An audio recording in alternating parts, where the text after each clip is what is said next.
अनेक गृहस्थांचे जे प्रकरण असतात म्हणजे फॅमिलीचे तुम्ही प्रकरण मध्ये तुम्ही दिसून येतात, बरोबर. तर त्यामध्ये तुमची एक मिठवण्याची भूमिका असते.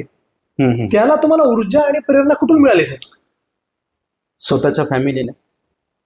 कारण की मी बघतो प्रत्येक फॅमिलीमध्ये भांडणं होतात, प्रत्येक नवरा बायकोमध्ये भांडणं होतात, पण त्या नवरा बायकोच्या भांडणामध्ये ज्या लहान मुलांच्या नुकसान होतं, मेंटलीवर त्या डोक्यावर जे परिणाम होतो मानसिकरित्या, तर ते डेंजर. नवरा बायको तर भांडणे का आधी तर उद्या ते एक होतात, पण काय त्यांच्यावर जे परिणाम होते त्याला काय, त्यांचे जे नुकसान होते ते कोण भरून देणार? या गोष्टींच्या वकिलांनी पण जाणीव ठेवायला पाहिजे. आपण म्हटले ना का तुम्ही जोडून घेतात, हो मी कॉम्प्रोमाइज करतो, माझ्या फॅमिली मॅटर्समध्ये माझं मॅक्सिमम जे प्रकार आहेत मी तडजोड केलेली आहे.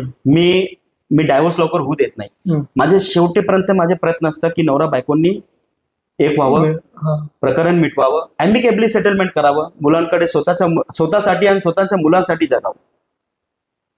कारण की आपली पण फॅमिली आहे. बरोबर. म्हणून जर आपली फॅमिली आहे तर मग आपण पण लोकांसाठी ते विचार करावं.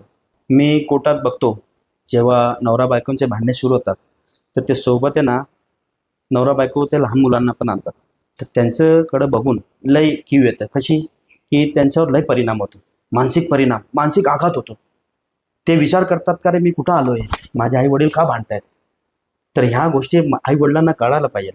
म्हणून आमचं जास्तीत जास्त आमचे हे विचार असतात की यांचं प्रकरण मिटवावं, ॲम्बिकेबली सेटलमेंट करावं आणि त्या मुलांच्या भविष्याकडे विचार करून आणि काही गोष्टी सहन करून. आजच्या धावपळीच्या जगामध्ये लहान लहान गोष्टीमुळे भांडण होतात. काही नाही मोठे भांडणे आहेत नवरा बायकोंचे, बघतोय आम्ही प्रकरणामध्ये इगोचे भांडणे आहेत, लय इगोचे भांडणे आहेत. पण ते इगोमुळे नुकसान कोणाचं होत आहे? लहान मुलांचे होतं. त्यांच्या भविष्याचे काय, त्यांच्या शिक्षणाचे काय, बरोबर, त्यांच्या संगोपनाचे काय? खरी गोष्ट. एक मुलगा राहिला, 2 मुलगे राहिले, 3 राहिले, मुलगी राहिली सोबत लहान, त्यांचे काय? तर असं प्रकरण आम्ही दोघं नवरा बायकोंना लय समजवतो, प्रत्येक तारखेला समजवतो, बघ बाबा संसार कर. महिला असेल तर तिला समजवता संसार कर.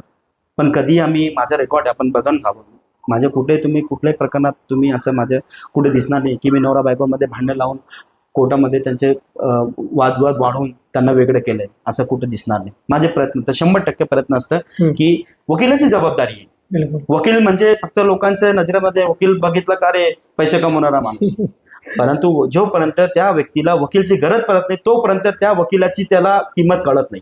खरी गोष्ट. लक्ष ठेवा. बरोबर.